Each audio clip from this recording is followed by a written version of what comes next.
Teresa Spinelli wasn't destined to lead her family's grocery business, but life takes many turns, and leader is what she became. Welcome to our podcast today, where I'm honored to be hosting Teresa Spinelli, the owner of the Italian store and winner of many prizes for entrepreneur. Born in Edmonton in 1961, Teresa grew up at the Italian center shop, taking her first steps in the pasta aisle. By age 13, she was working in the store regularly as a cashier, never dreaming she would one day ascend to the presidency of the company. Family misfortune changed the course of her life. We were a traditional Italian family, and I had a brother. So, automatically, because he was the boy, he was going to take the business. With her vision of changing the business from a local grocery store to a major importer and distributor, in her first year of presidency, Teresa grew the business to $12 million in sales. Today, the company has grown 8 times with 4 stores located in Edmonton and Calgary, over 500 employees, and sales exceeding $70 million. For me, it's not about selling salami, it's about people. The reason I get up in the morning is because I want to grow my people. And so, Teresa, that is a great introduction, but I'm sure that you can tell us more. Tell us a little bit more about yourself. I think you said it all. It's really true. It's not really about selling salami. It's about people. And it's not just our internal people, but it's also our customers. It's our community. It's people. I love people. That's really great. So a little bit more about what's happened in your life. So you grew up, right? I mean, other than taking steps in the pasta aisle, you must have done some other things. What was it like growing up in Edmonton? And tell us a little bit about your childhood. So I really did grow up in the store as a baby. And also when I was older, I was always in the store. My parents worked 12-hour days. So after school, we didn't go home. We came to the store. And my customers really feel connected to me because they actually did watch me grow up. So they watched me walk down the pasta aisle. They watched me go to grade 1, 2, 3, 4, so on and so on. When I was 13, my dad made me come to work and I was a cashier. That's how I started. And what about when you were a teenager? Can you think of maybe an incident from your teen years or your young adult years that you could share? That's related to business? It can be related to business or just something that made you who you are, something that you think was an important event in your life from those years. My dad was a big hunter and he was going hunting one day and I really wanted to go hunting with him. I must have been 12 years old, 13 years old. And I stood by his car because I was ready to go hunting with my boots and everything. And my dad said, "Where are you going?" I said, "I want to come hunting." He said, "No, you can't come hunting." And from that remark, I gathered that I wasn't fun and people didn't want to be around me. So from that little thing, I've been trying to compensate for that my whole life, even today. I always want to make sure that people know that I'm fun and love to be around people. You are way fun. So I'm sure you have compensated. It's funny how we make these, ideas, right? We make up these ideas about why somebody said something when we're not really sure if that's true or not. So oftentimes people don't think about it, but they are born into certain groups. So you would have been born into the Italian culture, maybe also into the Catholic Church, probably into downtown core culture. Like there would have been many different groups that you would have considered that you belonged to. Can you think of something from those groups that you were born into that influenced you as a leader? Well, for sure into the Italian community. I was very much Italian. Like when I went to grade 1, I didn't speak any English. Italian was my first language. So that really did shape me as a person. I mean, all I know is being Italian. Like imagine, I remember when a kid farted in grade 1, I was shocked because he was Canadian. I thought only Italians farted because I was just so surrounded by Italians all the time. I never realized there was other people, really. I was quite sheltered. I lived very much in the Italian community. Yeah, so you had a kind of an existence of being in that Italian bubble. Can you name a few things other than the fact that everybody has an issue with gas once in a while? Can you name a few other things that you thought were distinctly Italian? Well, just everything. So again, grew up in the inner city. So a lot of the kids that went to the same school that I went weren't as fortunate as I was, didn't have a loving family. So learned a lot that way. Like a lot of kids would come to my house after school. And actually, true story, about a couple of weeks ago, a girl that I knew in junior high sent me something via Facebook. She was Native and she remembers coming to my house as a kid and she was sharing how much that opened her eyes. Like she remembers my pantry being full of food, whereas her pantry was never full of food. She remembers me talking fondly of family and she just never had that. So she just really had really great memories. And she says that it really opened her eyes to different possibilities back then. It's kind of interesting how sometimes people will come back and connect with you and you didn't expect it. Right. I had something like that happen to me about 3 years ago.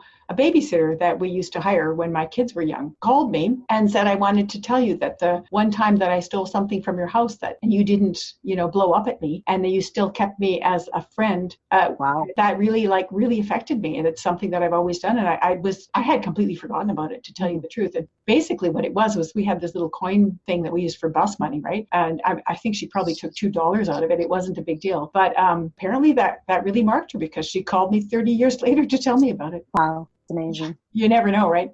You never know the difference you make in people's lives. That's true. So people are born with a certain temperament and they have certain qualities that they're born with. What would you say some of those qualities are for you? I think I've always liked people. Mm-hmm. I think I was born with a sense of wonder, always looking for different things, always wanting to learn things. Yeah, I think I was born pretty open. Mm-hmm. Open-minded, people person? Mm-hmm. Yes. Yeah. And what about persistence? I don't know if I was born with persistence. No, that's something you grew later? I don't know. Maybe I'm not really sure. I think it came out because of necessity. Mm-hmm. Because in order to open 4 stores and grow the business like you've grown it, you must have had to learn some new traits or build on some traits that you already had. Absolutely. And I have really great people. I mean, Mm-hmm. I get all the credit, but really it's my people that created the 4 stores. It really is them. Well, the team is really important. And people who recognize the team have a certain trait to be able to see talent in others. Mm-hmm. Would you say you've got that? Yeah, and I think that I really give them opportunities to grow and to motivate themselves. So I don't think you can make somebody do something, but you can give them an environment where they can come up with the idea themselves and move forward, and that always works out better. Yeah. Would you say that capacity to see people's talent and willing to let them have some room to grow, would you say that affects the way that you train your staff? Of course. Absolutely. Tell the listeners a little bit about what you do to train your staff, because a lot of managers have difficulties with that. Yeah. So what I've learned is that, telling people what to do doesn't really ever work very well. I sit here in my office and I tell people how to cut salami. I should really listen from them because they're the ones that do the job every single solitary day. So we really listen. Like when they tell us this machine doesn't work because whatever, and it needs to be fixed because we need a different type of machine because it'll make our job easier. We really have to listen. Usually people just say, oh, no, that's a machine, you use it. But that doesn't work out very well. They'll use it because they have to, but it doesn't really give them any empowerment or give them any opportunity to get better. And everybody really wants to know that they can make a difference and that they matter. So when we take our employees' suggestions seriously, they really know that they make a difference here. And they do. Yeah, because that feedback, if you take it seriously, they're certainly willing to give you more. Always. Yeah. So can you think of a time when you became aware that your culture was different from other people's culture? Oh, many times. One that stands out for me right now is when I brought a friend from high school home and she had to move out. It was our last year of high school and she had to move out. And my mother was just like taken aback. She couldn't believe that this girl had to move out of her house because she was 18 years old now. Whereas our culture is you live at home till you get married and sometimes even afterwards. So that was a big thing for us. First of all, my mom was really heartbroken. She didn't understand the reason people want their kids to move out is so that they can learn independence and learn how to pay bills and stuff like that, right? She just thought it was not a good thing to do with kids, right? So she didn't understand that part. That was very different. I had another situation where I had a friend from Australia come stay with us. She was a feminist, and my mother really catered to my brother because he was the boy, and she really catered. And my friend was just aghast, So my mother one day, just after dinner, she said, hey, I know you think this is horrible, but I want to explain to you that if my son asks me to get the olives, I get them, not because I feel I have to, I want to because I know he's going to eat them. And that makes me happy. So don't feel bad for me. I'm not doing this because I forced to or I'm treated badly. She goes, I do it because I love him and I want him to eat the olives. If I don't go get them, he won't eat the olives. So she said, don't feel bad, So it's a whole different way of looking at things, right? And for my friend also. That's a really good example because a lot of times when people become aware of something that's different, they automatically think it's wrong because it's not what they do. Right. And so to be able to see both sides that's how we can move forward, really. Absolutely. So I wanted to ask you about if you were, say, going to be employed by somebody and you were in the position where you could say to the employer, this is how you can work best with me. What would you say to that employer about how to work well with you? I would say, give me a task, show me how to do it, and then leave me alone. Just give me the opportunity to do it on my own. And then, of course, check in once in a while, but give me the opportunity to shine. Let me do it. Yeah. And sometimes people don't get the task or they don't even know what their tasks are. Right. And they don't know how to do it because nobody's shown them. Correct. If they make a mistake, nobody stops them soon enough. And then afterwards they get blamed for something when they have a chance. Right. And then once they know how to do it, people are over their shoulders when that wasn't the time when they needed them to be there. Exactly. Yeah. So those are really important things. Anything else that you would like to tell me about culture and leadership from your perspective?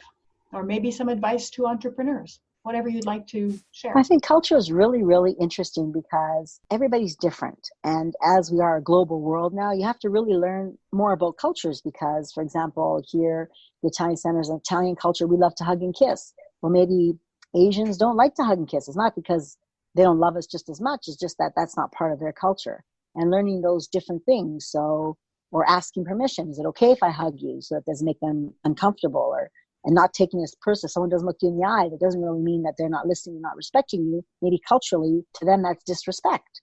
And it's just learning those different things so that we can appreciate each other and accept each other more. And I know your stores quite well because I've been to all of them, including the one in Calgary.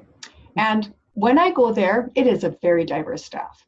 So it's the Italian store, but people from all cultures feel really welcome to apply to work there and to work there. How did you make that happen? Because I think we're all the same, right? We're all the same. Everybody wants to matter and makes a difference. Everybody loves food and loves family. Not everybody, but I'd say the majority of people. So we're really all the same. And so we really create an atmosphere of family. And it doesn't matter, what color you are, what race you're from. As long as you love people, you're welcomed here. Yeah, it's one human family. One big family, yes. Yeah. And if we saw each other all over the world as one human family, we would have really very few different worlds. Yes, different worlds for sure. Yeah. Well, I really appreciate the fact that you're promoting the oneness of humanity. Thank you. And that you're doing that on a daily basis through your store, through your business, through the way you interact with people. And I'm honored that you took the time to be a guest on the podcast today. Well, thank you. I think what you do is pretty phenomenal. So I'm very, very honored to be part of it. Is there something you would like to promote and let people know about before we end today? Just that good food is easy, that cooking together and eating together really forms bonds. It's where friendships are made, where deals are made, and that we have to do more of it together. That's a wonderful message to end with. And since we're almost at the Christmas season, I hope that you have a Merry Christmas and a Happy New Year. Thank you. Likewise. Buon Natale. Is that what I would say? Buon Natale? Yes, Buon Natale. Okay. I hope I got the accent sort of close. You got it perfectly good. It's all good. Thank you. Thank you. Bye-bye. Bye-bye. I hope you enjoyed this episode of Culture and Leadership Connections with Teresa Spinelli, president of the Italian Stores food chain.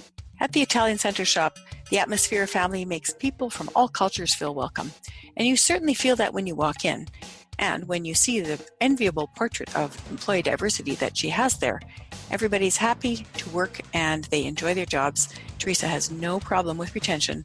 People love to come to her store and they line up to join the team. I also really love the way she focuses on having good food as bringing people together and how good food is something that all cultures can enjoy. Teresa Spinelli infuses her Canadian life with her Italian values to impart the oneness of humanity to her grocery store business. And she shares how looking at the world as one big human family with their similarities and differences shapes her professional experience. Remember that it's really something wonderful to rate this podcast and to share it with people so that more people can hear and benefit from it. You can also leave me a voice message on Voxer, and you may just be surprised to find yourself featured on a podcast coming up with your comment. Thanks so much for listening, and may culture and leadership insights help us all to build happier, more inclusive workplaces.